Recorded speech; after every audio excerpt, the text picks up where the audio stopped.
Mas caiu. Estamos recomeçando de novo. Eu tirei, coloquei no 4G. Vou repetir algo que não vai ficar gravado. Que hoje faleceu na Grécia o compositor Mikis Theodorakis. Eu tinha colocado um pouquinho antes a música Zorbo Grego, pelo qual ele ficou famoso e levou a cultura grega a todos.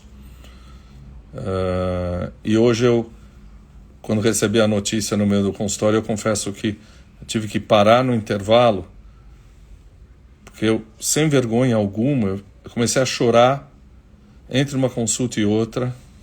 O governador chegou.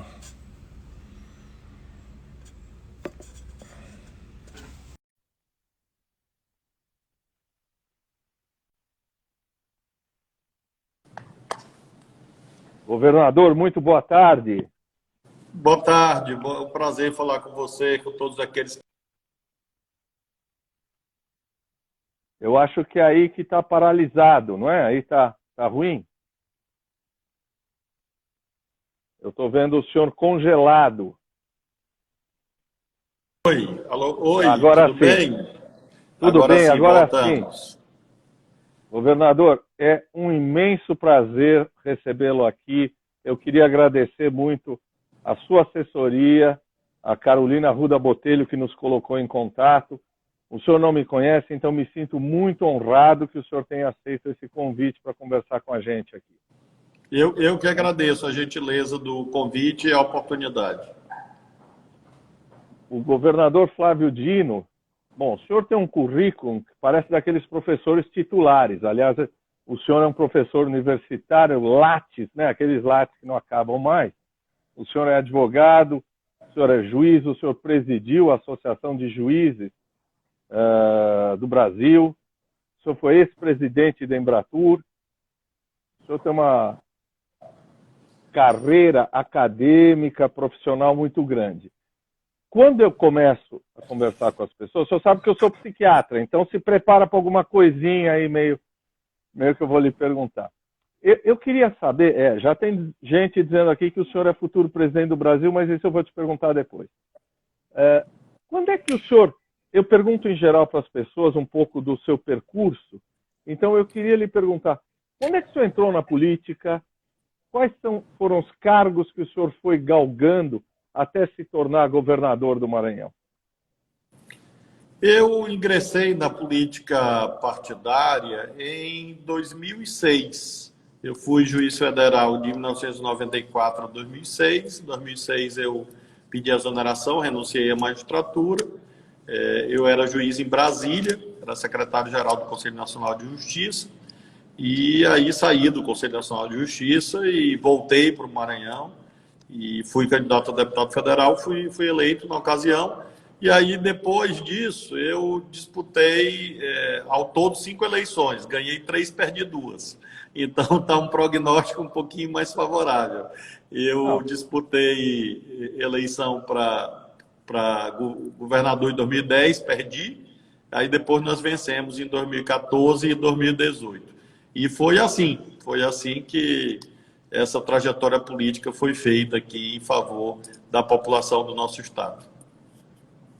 Bom, se fosse futebol, você está ganhando de 3-2, não é assim? Seria isso, seria basicamente isso. Mas eu gosto muito das vitórias, mas eu também gosto das derrotas. Elas ensinam. Por que elas ensinam? Deixa eu entender isso melhor, então. Por quê? O que você aprendeu com as suas derrotas? Aprendi a ter um profundo respeito, um respeito ainda maior pela soberania popular, compreender onde foi que eu errei, onde foi que nós erramos, porque uma campanha é um pouco individual, um pouco coletiva, e você se prepara melhor.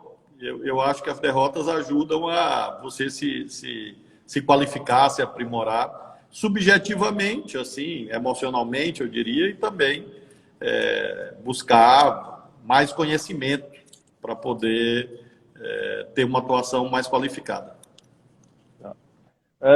Eu acho que eu já te ouvi brincar que você é comunista graças a Deus, não é isso? Você foi eleito pelo PCdoB, agora vamos falar que você foi para o PSB.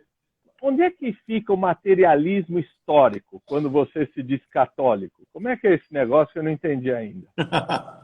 É porque não há incompatibilidade entre uma coisa e outra, porque são esferas diferentes de organização da vida, né?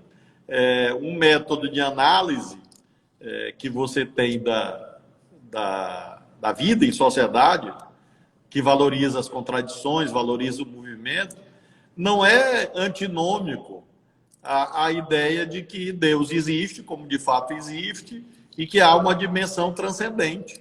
Uma coisa não exclui a outra. São dimensões que pode ter daqui da colar uma tensão, mas não tem uma relação de exclusão. Eu vejo na minha vida, inclusive, uma relação de complementação entre uma coisa e outra. Tá. Quer dizer que a César o que é de César, a Deus o que é de Deus, é isso? Jesus Cristo disse exatamente isso, né? É isso. Quando indagado, Jesus Cristo disse exatamente essa frase. Eu vou brincar um pouco com você. Eu vou te chamar de você, me perdoe. Claro, pode ser? Claro. Governador, ao contrário do verdadeiro descaso com a saúde dos brasileiros, o nosso genocida de plantão aí, que ocupa o Planalto, parece que se preocupa muito com a sua saúde. Há um tempo atrás ele falou assim, aquele comunista gordo, não foi isso que ele falou? O senhor fica sensibilizado com essa preocupação com a sua saúde, com a sua pressão, com a sua glicemia? Como é que o senhor se sentiu? É uma deferência, não é? A minha pressão, a minha glicemia, a minha taxa, de um modo geral, graças a Deus, estou muito bem. E eu acho que o Bolsonaro, como ele não se ocupa dos problemas nacionais, ele está querendo ser personal trainer. E aí ele fica se oferecendo para fazer essa tarefa. Mas eu dispensei, porque provavelmente a incompetência dele se estenderia a este plano. Então, eu vejo mais como uma tentativa de agredir, de ofender, de rebaixar moralmente. Uma coisa tosca, eu diria, uma coisa ridícula, incompatível com o decoro do cargo, com a dignidade do cargo, se é que ele sabe bem o que é isso. Agora, posso te garantir que estou muito bem de saúde.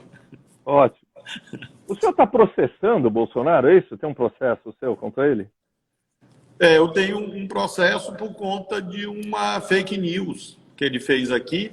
Ele cancelou uma vinda ao Maranhão e disse que a culpa era minha, que eu havia negado segurança a ele, que eu tinha posto a vida dele em risco, que eu estava, ameaçando a vida dele, ou pondo a vida dele em perigo, dolosamente, intencionalmente. E era tudo mentira, não havia sequer solicitação de segurança por parte do Estado, não houve negativa. Ele veio outras vezes e nós garantimos a presença da polícia para ajudar na segurança presidencial. E aí ele mentiu. Aí, como é uma mentira que configura tecnicamente calúnia, porque ele imputou a mim um crime de prevaricação, que eu omiti um ato de ofício para satisfazer um sentimento pessoal, que seria uma espécie de retaliação política. Isso jamais aconteceu. Então, ele imputou falsamente a mim um crime, e isso corresponde à calúnia. Então, eu tenho uma ação penal contra ele, porque isso despertou muitos ódios. Aí se produziu uma corrente de ódio contra mim, nas hordas bolsonaristas, de que eu queria que o Bolsonaro morresse no Maranhão, quando eles não haviam mandado nem ofício para o governo do Estado, pedindo. Porque, do modo como ele disse, foi até naquela rádio, acho que Jovem Pan, na rádio Jovem Pan, ele disse isso. E aí eu digo, bom, mas daqui não tem ofício nenhum, e não tinha. Então, só depois é que chegou algum vídeo, alguma coisa, e aí é que nós pudemos aí com isso dizer que era mentira. E de fato era mentira. A Rádio Jovem Pan, para todos nós que somos velhos da minha idade, sempre foi um marco muito gostoso, muito bonito. Infelizmente, se transformou numa coisa de oficial, vamos chamar assim, né? Bom, desejar a morte de alguém, eu não estou falando de você, mas desejar a morte de alguém não é crime, né? Tecnicamente, não, porque no direito penal existe um conceito que chama iter criminis, que é o itinerário criminoso. Aí você primeiro tem a cogitação, depois os atos preparatórios, os atos de execução, e tecnicamente você cogitar um crime não é crime. Tem até um filme hollywoodiano que fala disso, acho que é Minority Report, algo assim, que criaria a figura do pré-crime. Então, não existe, juridicamente, a cogitação de um crime não constitui crime. Juridicamente falando. Eu vou ativar os comentários por um segundo. O senhor me ouve bem? Ouço muito bem. Tá bom. Então, eu acho que o seu som está chegando um pouco abafado aqui, mas todo mundo nos ouve bem, ótimo. Eu queria te fazer uma pergunta. Bom, o senhor foi agora você foi para o PSB, mas eu queria te perguntar uma coisa. O que difere um governo comunista de um governo do PSDB, MDB, democratas? O senhor não pegou quem tinha um apartamento de 100 metros quadrados e mandou instalar 4 famílias? Você não pegou um carro e dividiu uma roda para cada um que não tinha carro? Porque essa é a balela que as pessoas se contam, né? O que um governo comunista difere de um governo de outros partidos, vamos dizer assim, liberais ou partidos de centro? O que o senhor fez de diferente? Acho que a linha demarcatória fundamental é como você vê a desigualdade. Se você naturaliza a desigualdade ou se você a considera como algo que deve ser combatido. Então, o que eu diria de substantivamente diferente é exatamente esta ação, uma ação firme para corrigir injustiças sociais, para que você consiga ter oportunidades para quem historicamente foi invisibilizado. Acho que esse é o traço distintivo fundamental, é você encarar que a desigualdade não é uma anomalia a mais. A desigualdade é a espécie da mãe de todos os demais problemas. Então, você tem que combatê-la para poder ter uma sociedade em paz, uma sociedade com um coeficiente mais alto de felicidade. Então, a meu ver, essa é a principal fronteira. Mas, do ponto de vista pragmático, da praxis, porque provavelmente muitos dos governadores de outros partidos dirão: vamos combater a desigualdade. Do ponto de vista prático, o que um governador comunista faz diferente de um outro governador? Na prática, o que a gente faz? Os trabalhadores, para quem está desempregado, o que o senhor fez de diferente?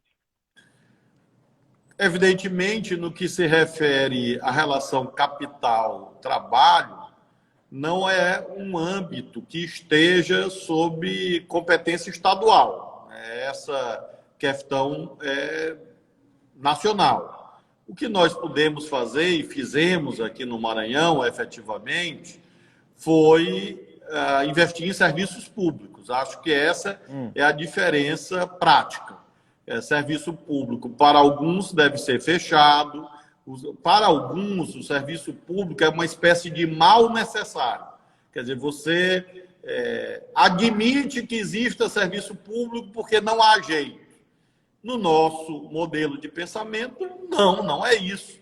As sociedades precisam de serviços públicos com grande largueza, no caso de sociedades marcadas por tantas desigualdades, para que com isso você consiga ter mais direitos. Então, essa é uma diferença prática. Nós qualificamos serviços públicos. E isso se traduziu, no caso do Maranhão, no fato de nós termos assumido aqui com 25 máquinas de hemodiálise e hoje temos 480.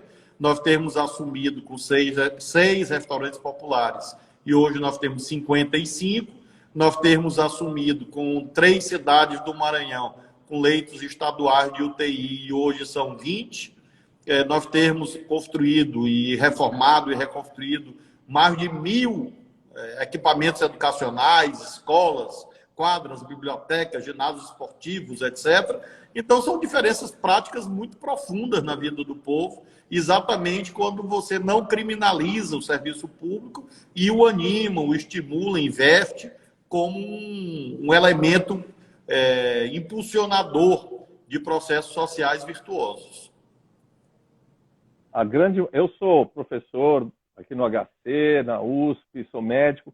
A grande maioria dos funcionários públicos é ciente das suas funções em relação ao povo. Muitos funcionários públicos, ou alguns, acabam fazendo com que o funcionalismo público fique com uma fama horrível ou ruim. O funcionário público precisa ser avaliado, ele tem que ser avaliado como se estivesse numa empresa privada, em termos de produtividade, em termos de satisfação do cliente. O senhor acha que isso tem que ser feito?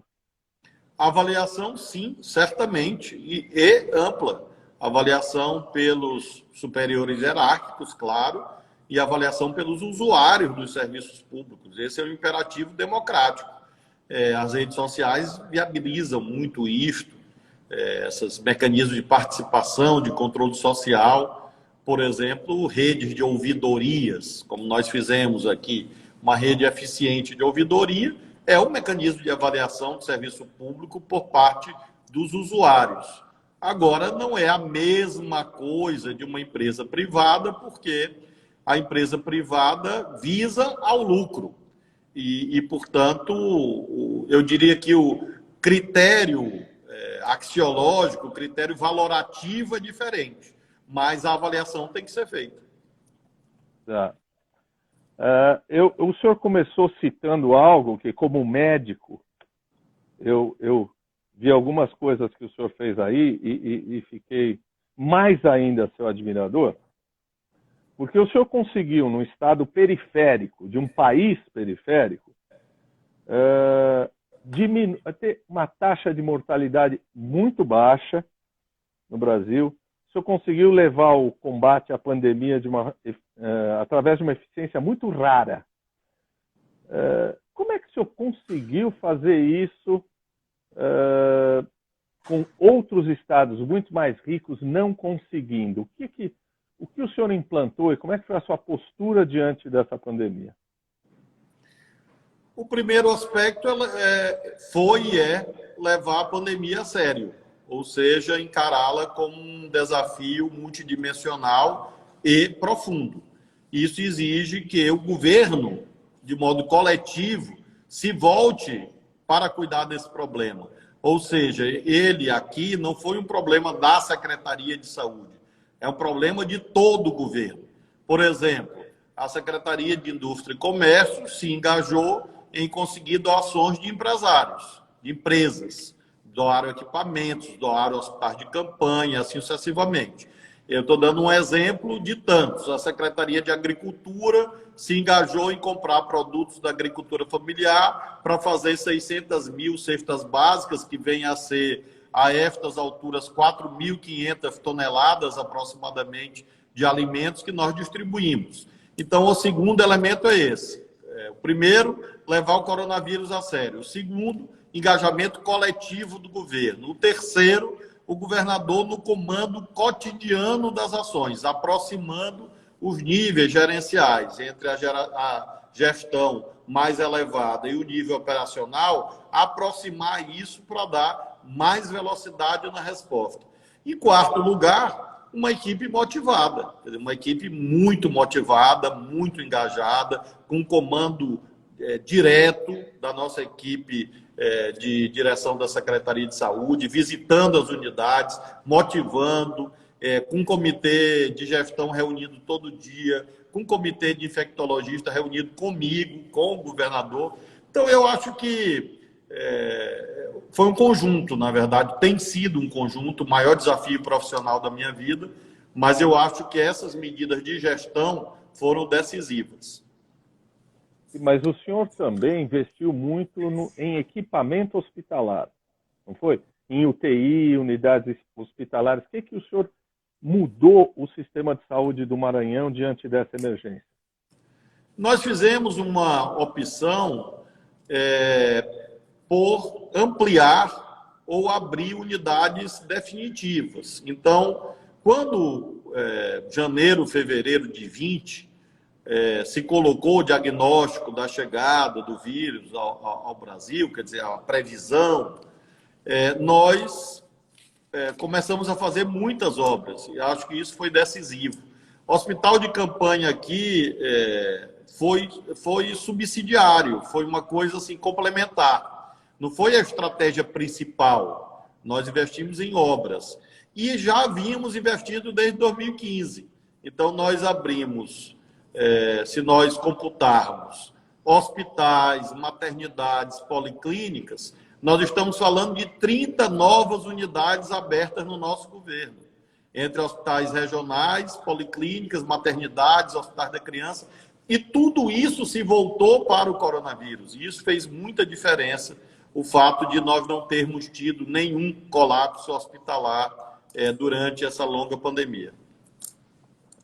Ao contrário de outros governadores que fizeram hospital de campanha, você aproveitou esse limão que você tinha na mão para abrir hospitais, para deixar uma obra mais definitiva, não é isso? Claro, exatamente isso. E por isso nós temos um legado físico de obras que foram feitas, hospitais que não eram provisórios. Nós tivemos aqui alguns hospitais de campanha, 4 ou 5, e todos doados por empresas. Nenhum foi construído pelo poder público. Nós, empresas que se queriam ajudar, e nós pedimos, e eles montaram hospitais de campanha, e nós desmontamos agora o último, que havia provisório, né? Tem coisa de 15 dias. Nós desmontamos assim, as equipes foram remanejadas, a estrutura física continua montada. Caso haja um novo ciclo, a estrutura está lá, mas por doação de empresas privadas. E o dinheiro público e a nossa equipe se voltou exatamente para o funcionamento das unidades. É claro que houve um represamento de cirurgias eletivas, porque nós temos aqui um hospital de traumatologia e ortopedia, que nós abrimos no nosso governo. Ele virou hospital coronavírus, virou 100% Covid.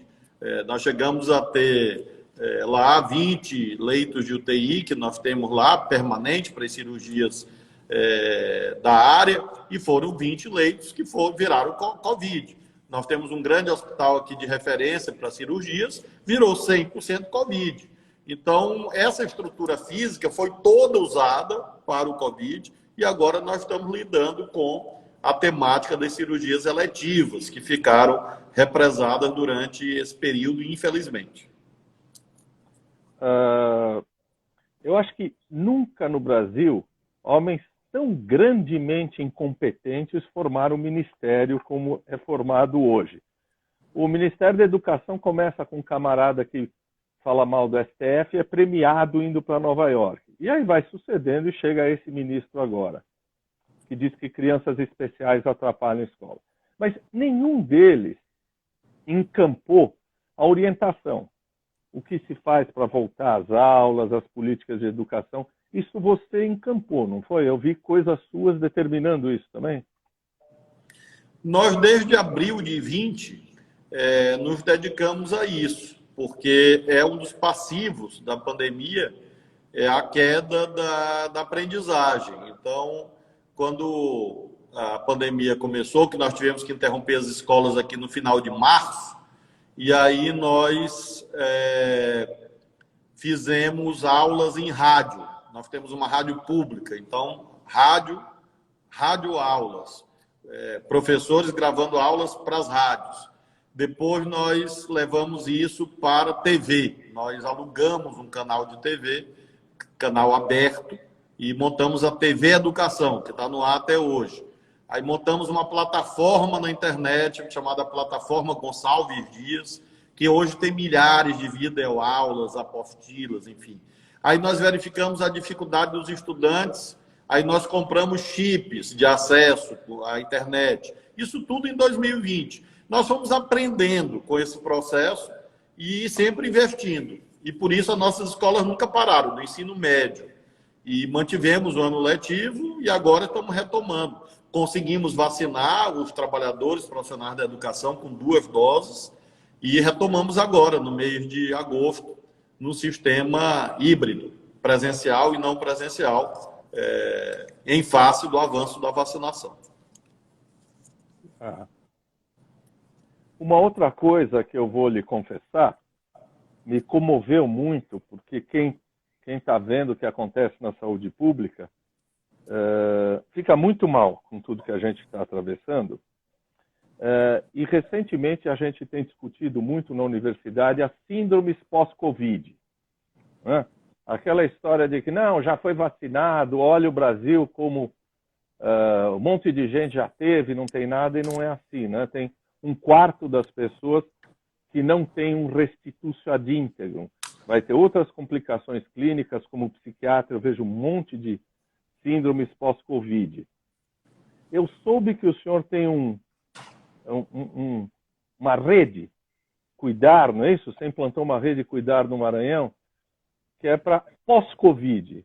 Eu achei sensacional, porque não se pensa nem na Covid, nem no pós-Covid, mas cada vez mais nós temos visto síndromes pós-Covid. Como é que funciona isso? É isso mesmo? Você fez uma rede pós-Covid? São profissionais de referência, são serviços de referência. Nós não conseguimos, evidentemente, colocar em todo o estado, mas em São Luís, Imperatriz, que é a segunda maior cidade, para esses atendimentos, inclusive com psiquiatra, com psicólogo e também de outras consequências. Nós, depois, desdobramos isso no auxílio Cuidar para os órfãos da pandemia. E aí a rede levou ao auxílio. Eu recebi aqui famílias de policiais que morreram por coronavírus. Nós tivemos aqui na equipe do Gabinete Militar do Governador 3 tenentes que morreram. E quando eu recebi as famílias, eu vi crianças, adolescentes que haviam ficado órfãos. E aí a gente juntou isso, que quando eu vi crianças, uma menina de 14, 15 anos, um garoto de 9 anos, e via assim, o efeito, obviamente, terrível da orfandade.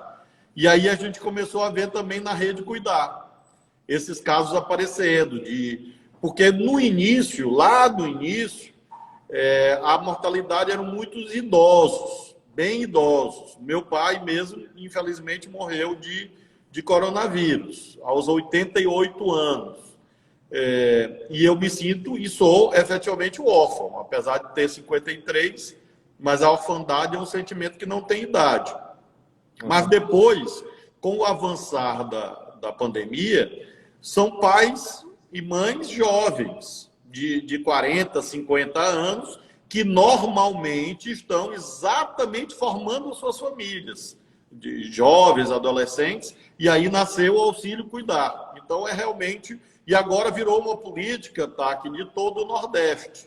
Essa política que nós começamos aqui no Maranhão virou um programa chamado Nordeste Acolhe. E todos os 9 estados vão mandar para as suas assembleias projetos similares a esses que nós fizemos aqui, sobre o auxílio, por exemplo, e virou um programa regional chamado Nordeste Acolhe, que nasceu dessa experiência do auxílio Cuidar, que nós estamos implantando aqui no Maranhão. Eu não sei se você falou, que me falhou um pouco o microfone aqui.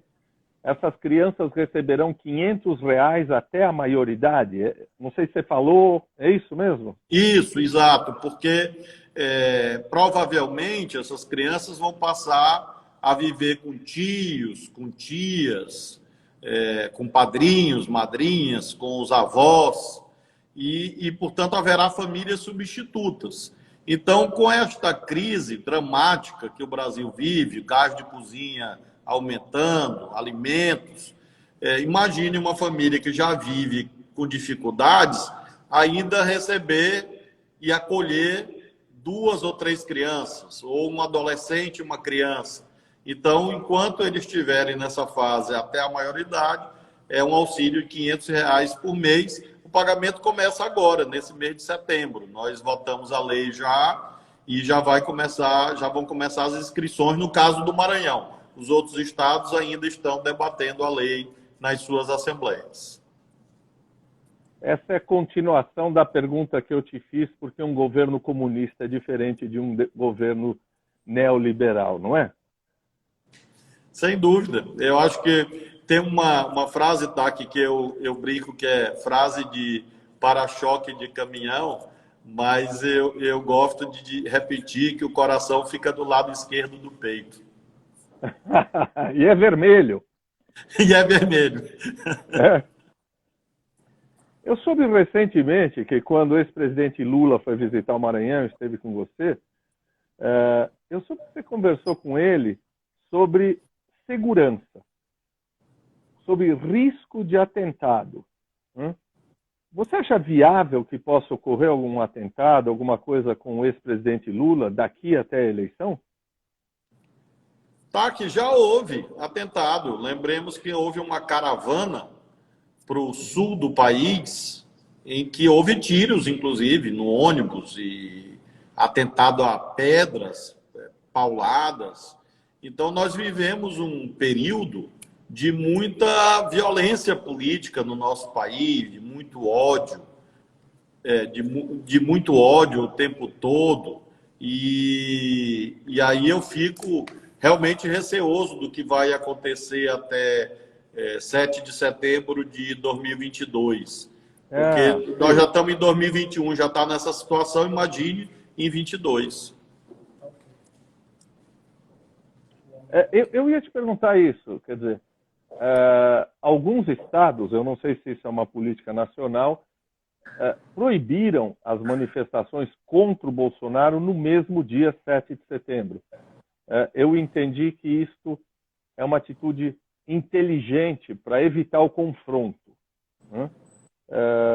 Mas você não acredita que este 7 de setembro de 2021 seja alguma coisa relevante? Você está pensando em alguma coisa ano que vem, antecedendo as eleições? É este que você teme daqui a um ano?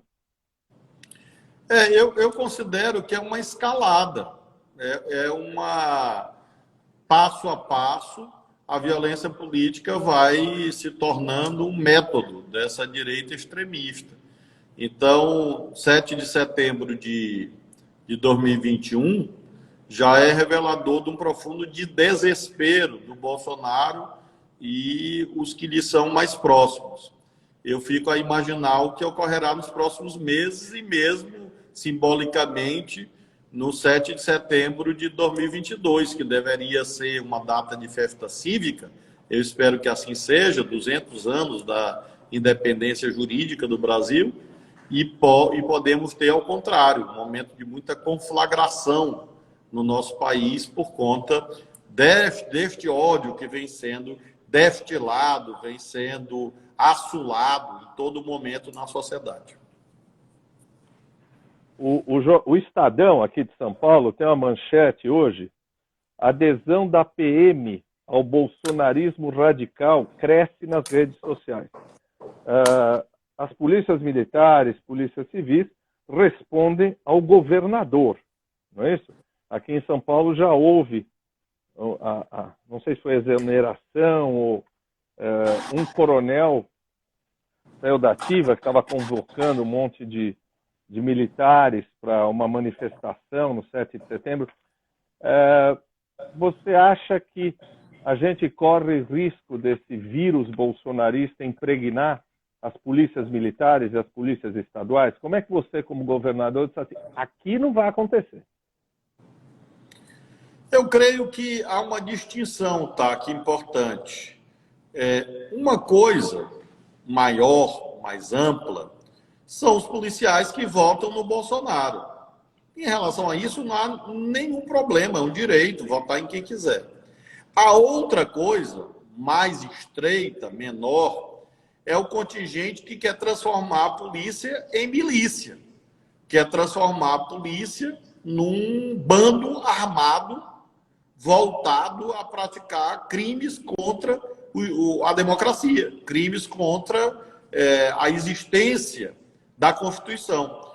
Então, eu distingo assim, uma manifestação razoável, de preferência por A ou B, muito bem. Agora, engajamento da milicianização da polícia, não, isso não pode acontecer, assim como não pode acontecer o uso de símbolos, o uso das armas da corporação contra a sociedade, porque seria uma traição a uma espécie de procuração que nós damos às polícias e às Forças Armadas. Aliás, isso está em Hobbes, um pressuposto iluminista. Cada um de nós abdica de uma parte da sua liberdade e empresta esta parcela para o Estado, que passa a exercer o monopólio do uso da força. Ora, esse monopólio do uso da força, traduzido pelo porte de uma pistola, de um fuzil, de uma metralhadora, não é para servir a uma facção política, a um partido político. Não, é para proteger a lei, proteger a sociedade. Então, é essa fronteira que nós não vamos deixar ultrapassar, porque você, com muita razão, lembrou que o artigo 144 da Constituição diz que as forças policiais são chefiadas pelos governadores. E, por isso, o Bolsonaro não pode estimular a quebra da disciplina que emana diretamente da Constituição Federal. Tá. Governador, eu fiz essa pergunta para a ex-ministra Marina Silva e para outras pessoas. O discurso progressista fala para todos, fala aí da questão da defesa do Estado democrático de direito, da ecologia, do respeito às minorias, fala do fascismo. Mas esse tipo de discurso me parece, às vezes, que não diz nada para quem está passando fome, para quem está desempregado, para quem não vê filho na escola. Quer dizer, será que esse não é um discurso que muitas pessoas não entendem? E tem o outro lado que eu já ouvi. As pessoas que dizem assim, pô, mas vocês estão brigando por democracia. Nós aqui embaixo, nós nunca teve essa democracia quando era outro regime, outro regime, outro regime. Ou seja, isso não faz muito sentido para algumas pessoas. Você acha que esse discurso das forças progressistas precisa ser um pouco mais ao chão e menos nas nuvens?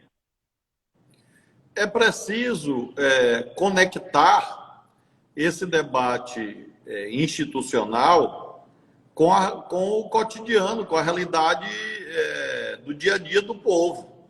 Então, eu tenho usado muito a seguinte exemplificação. O gás de cozinha está caro, o alimento subiu de preço, em parte porque o dólar disparou. E, em parte, em larga medida, hoje, principalmente, o dólar se apreciou frente ao real, muito fortemente, em razão dos desvarios do presidente da República. Isso o povo entende. O povo entende quando você diz, olha, o gás de cozinha está hoje R$130, porque o dólar subiu. E o presidente da República quer que o gás, a gasolina, aumente de acordo com o dólar. E o dólar subiu porque ele causa confusão o tempo inteiro. E isso o povo entende muito bem. Então, acho que não é uma questão de deixar de falar da democracia, mas mostrar como a democracia e o respeito à Constituição incide diretamente na vida da população. Esse é um exemplo, a inflação de alimentos. Tá. Eu acho que você, eu não vi nessa última, mas você tem uma coluna semanal na Carta Capital, ou li algumas das suas colunas na Carta Capital.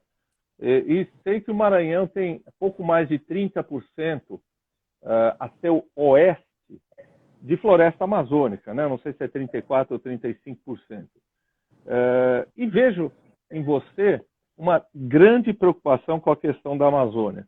Tem um consórcio interestadual, acho que tem um consórcio da Amazônia, onde você é um dos líderes de restauração da floresta. O que você acha que tem que ser feito?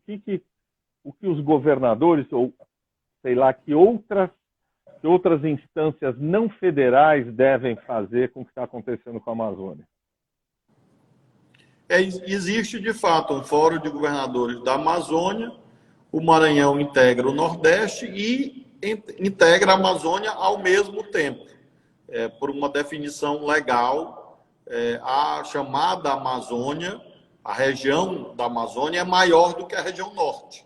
Então, o Maranhão integra a região nordeste, não obstante, integre a chamada Amazônia Legal. São 9 estados, os da região norte, mais Maranhão e Mato Grosso. E nós, ao integrarmos este fórum, formulamos juntos um plano chamado PRV, Plano de Recuperação Verde. E é este plano, Taki, que nós estamos apresentando nos fóruns internacionais para mostrar que não há aqui homogeneidade nesse pensamento ecocida, nessa ideia de destruir tudo e matar todo mundo, enfim. Então, é uma diferenciação em que nós comparecemos aos fóruns internacionais, reunião com o John Kerry, reunião com os embaixadores, mostrando um plano concreto, projetos dos estados, em torno de 4 eixos. O primeiro é exatamente conter o desmatamento ilegal e regenerar a floresta. O segundo, produção sustentável. O terceiro, inovação e tecnologia verde. E quarto, infraestrutura verde. Nós estamos, nesse momento, debatendo com empresas nacionais, internacionais, com fundos como a Aliança LEAF, lançada pelo presidente Biden, visando a que haja captação de recursos públicos e privados para investir nesses projetos que sejam aptos a viabilizar a manutenção da floresta em pé, uma vez que não se resolve a problemática da Amazônia apenas com polícia.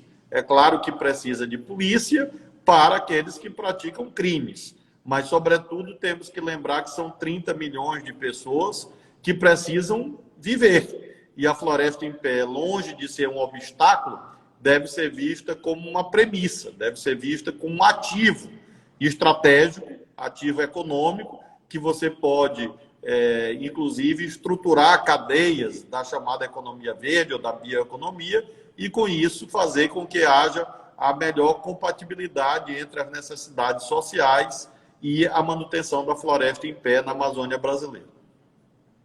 Você citou o presidente Biden, a União Europeia.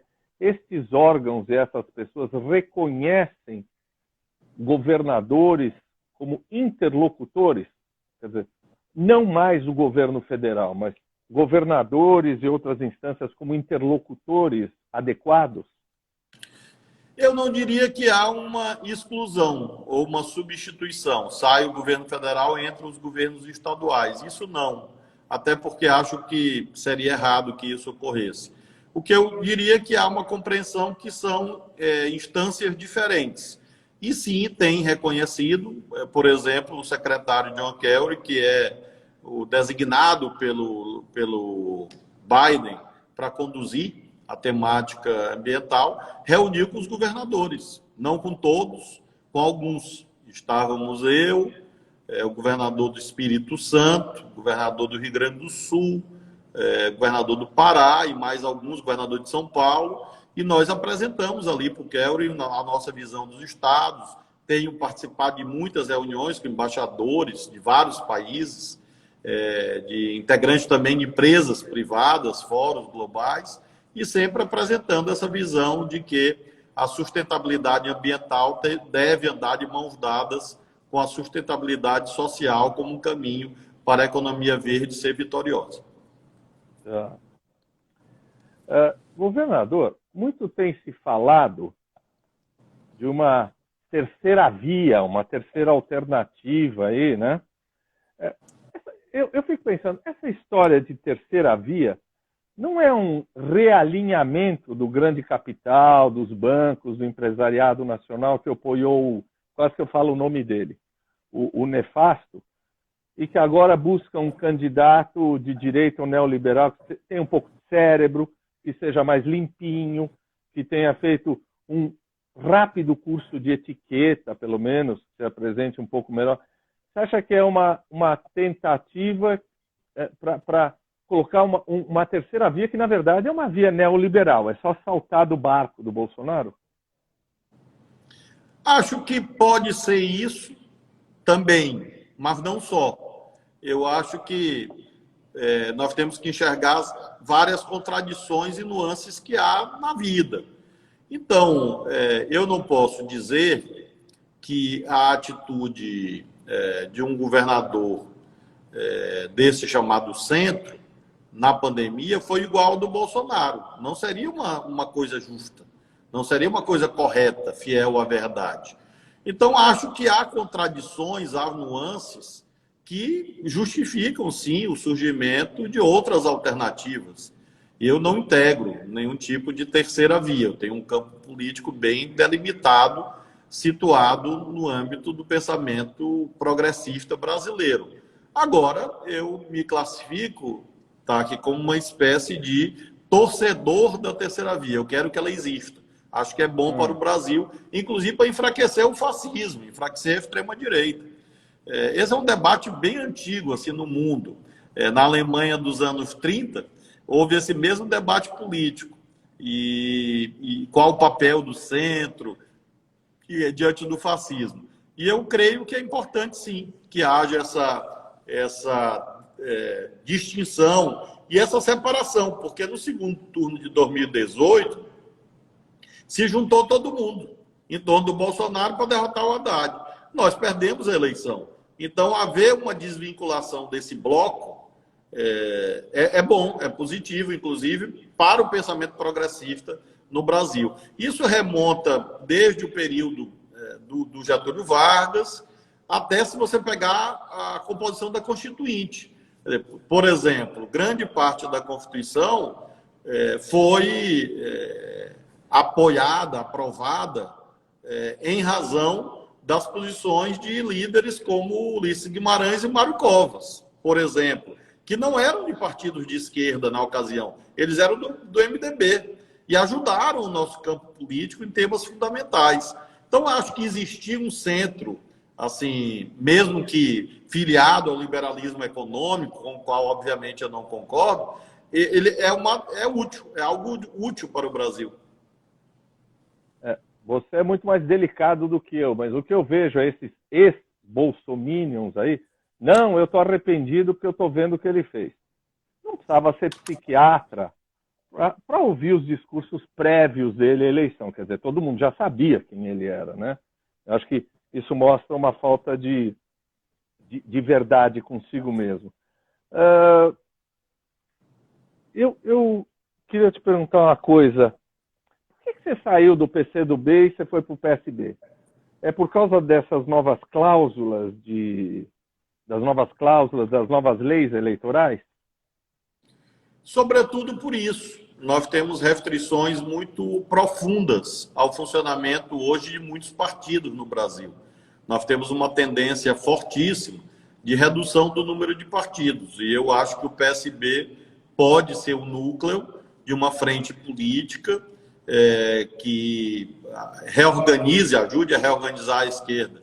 Então, nada contra o PCdoB, pelo contrário, foram 15 anos muito exitosos, muito felizes, mas eu creio que é hora de aglutinar, é hora de blocos políticos. E até por essas questões legais que você mencionou e que estão se reafirmando, porque nós já estamos no mês de setembro, portanto, há 30 dias, com 7 de setembro pelo meio, quer dizer, vão sobrar 2 ou 3 semanas para tentar aprovar alguma legislação menos restritiva. Então, o tempo está muito curto.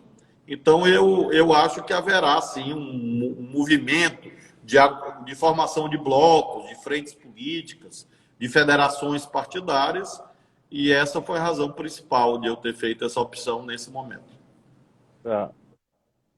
Embora a gente ouça o tempo todo o discurso de que as Forças Armadas são subordinadas aos poderes constitucionais, a história das Forças Armadas do Brasil não são muito confiáveis do ponto de vista democrático, né? Eu coloquei de cabeça aqui algumas quarteladas: Proclamação da República, 3 de novembro, o Deodoro da Fonseca dissolve o Congresso, Revolução de 30, Estado Novo, deposição de Vargas, o golpe de 64. Antes disso, as tentativas de impedir o Jango de assumir. Tá bom, na Magna Carta está escrito aqui, mas a atuação das Forças Armadas, até hoje no Brasil, te tranquiliza? Você acha que as Forças Armadas não podem estar se alinhando de uma maneira perigosa para a democracia? Creio que você tem razão. O histórico não autoriza muitos otimismos, muita ingenuidade. Eu acho que, portanto, é mais uma relação de controle externo, eu diria, porque há uma tradição que remonta ao positivismo do final do século XIX, em que haveria uma espécie de supostamente homens providenciais que, com a sua superioridade moral também suposta, iriam sanear a política e livrá-la dos maus.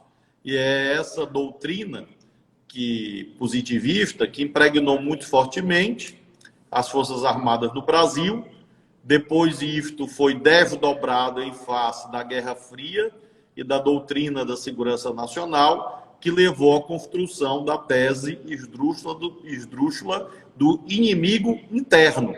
Então, as Forças Armadas teriam que preservar não apenas as fronteiras do Estado Nacional, mas também combater os inimigos internos, ou seja, os próprios cidadãos e cidadãs que são os responsáveis pela manutenção das Forças Armadas, que seriam tratados como inimigos dentro do seu próprio país. Então, essa vertente autoritária aí está aí no governo Bolsonaro.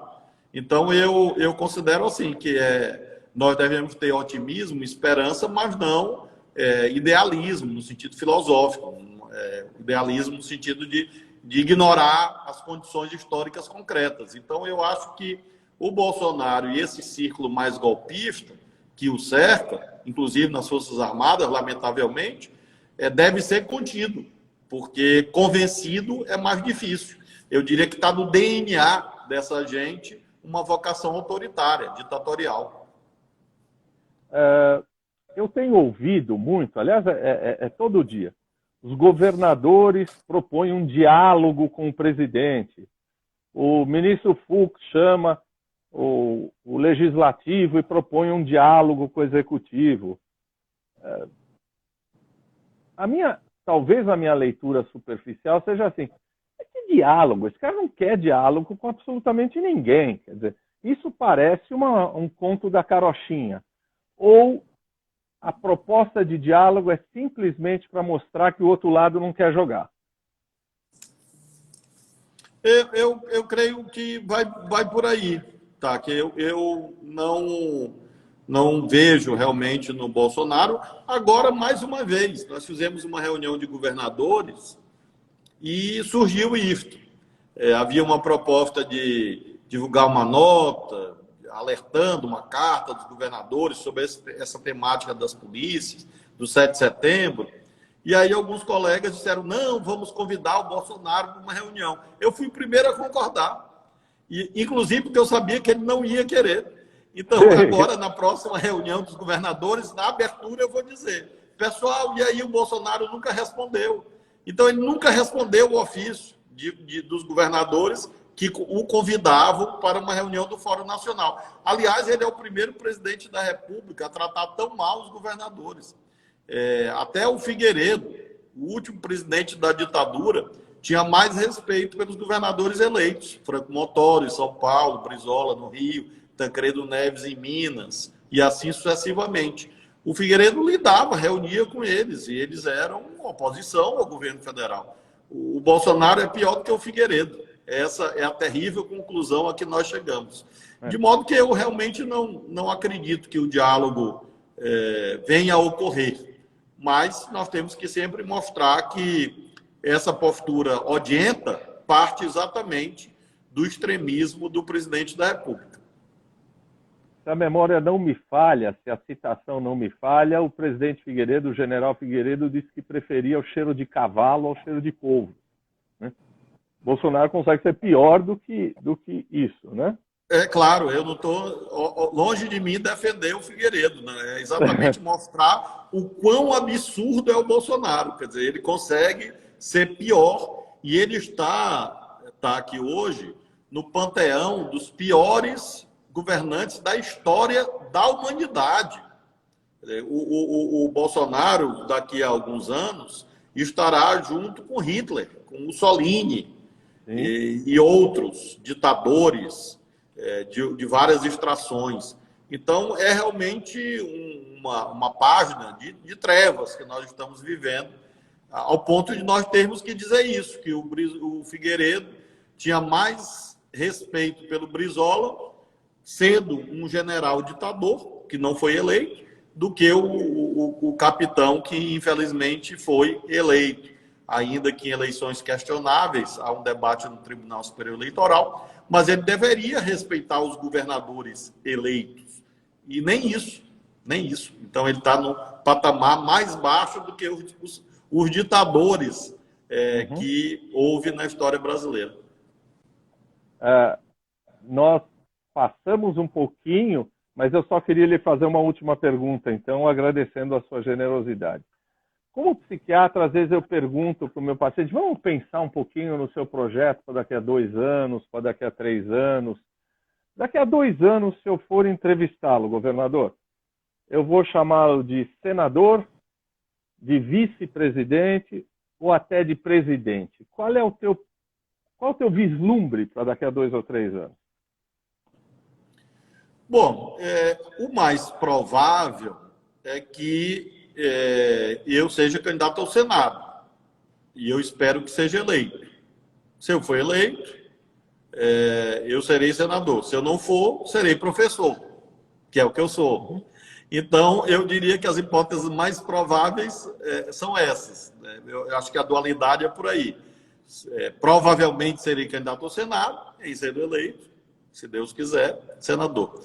Não for, vou voltar para a minha profissão, sou advogado, professor, mas eu tenho uma visão, assim, digamos, otimista quanto ao resultado da eleição aqui no nosso estado. Esse é o mais provável. Qualquer outro caminho depende de tantos sis, tantos poréns, tantos contudos e todavias, e eu creio que o caminho mais provável é esse que eu te falei. Eu já ouvi falar que você será candidato a vice-presidente, mas eu acho que isso também, a tua modéstia impede de declarar que essa possibilidade existe, não é? Porque eu acho complicado, tá, que alguém se oferecer para ser vice do outro. Porque parece que você não está... Eu acho que é uma coisa esquisita. Então, eu não debato esse assunto. Eu acho que é uma prerrogativa do titular. Acho que o titular, o vice, substitui e sucede, né? Então, é uma relação de confiança, quase. Então, eu não coloco assim, não é um assunto que eu me ocupe dele, né? E por isso que eu tenho assim, um plano principal. E vamos tocar a vida. Eu acho que o mais importante, se você perguntasse assim, Flávio, olhando para trás, eu tenho 53 anos. Quando eu, há 15 anos, resolvi deixar de ser juiz para ser político e tal, eu pensava assim, não, talvez um dia eu consiga ser governador do Maranhão. Ganhamos 2 vezes em primeiro turno, 2 eleições, e eu estou bem nesse aspecto, se fosse possível chamar assim, bem realizado profissionalmente nesse aspecto. Profissionalmente, entre aspas, porque política não é profissão. O que vier depois é um complemento. Eu acho que a gente, aqui no nosso estado, tem feito muita coisa boa, muita coisa bonita, muita coisa emocionante com criança, com jovem, em todas essas áreas sociais. Acho que esse é o mais importante. Se eu puder estar no Senado, eu vou desempenhar esse trabalho com a mesma dedicação que eu desempenhei todos os demais, uma vez que eu sou servidor público há 32 anos. Desde 1989 eu sou servidor público e espero poder continuar a ser. Governador Flávio Dino, eu saio dessa entrevista mais admirador seu do que já entrei. Olha, se for possível, mais ainda, né? E eu acho que todos que o ouvem, independente da matiz ideológica, gostariam que houvessem mais políticos como você, da forma como você vê o bem público, de tudo que você trabalhou para o Maranhão. Tomara que a gente tenha mais políticos igual a você. Eu lhe sou imensamente grato e eu tenho certeza que as pessoas aqui vão ficar me agradecendo por trazê-lo e aumentando a admiração por você. Eu te agradeço muito você ter aceito esse convite. Eu te agradeço a gentileza do convite e a gentileza da boa conversa. Em meio aqui às confusões diárias, é sempre um aprendizado para mim e é sempre uma forma de exercitar a reflexão, a autorreflexão e dialogar com as pessoas que estão nos acompanhando. E também quero, como brasileiro, agradecer o teu trabalho, agradecer esse espaço de ideias que tu está voluntariamente mantendo. Amigos comuns me falaram desse teu trabalho e eu, do mesmo modo, sou grato e sou seu admirador e espero poder presencialmente conversar um pouco com você quando a tempestade passar, porque sempre. Acho que o governador congelou, mas já me encheu de elogios e de orgulho. Muito obrigado, governador. Muito obrigado. Tenha uma excelente noite. Um abraço. Obrigado, boa noite. Boa noite.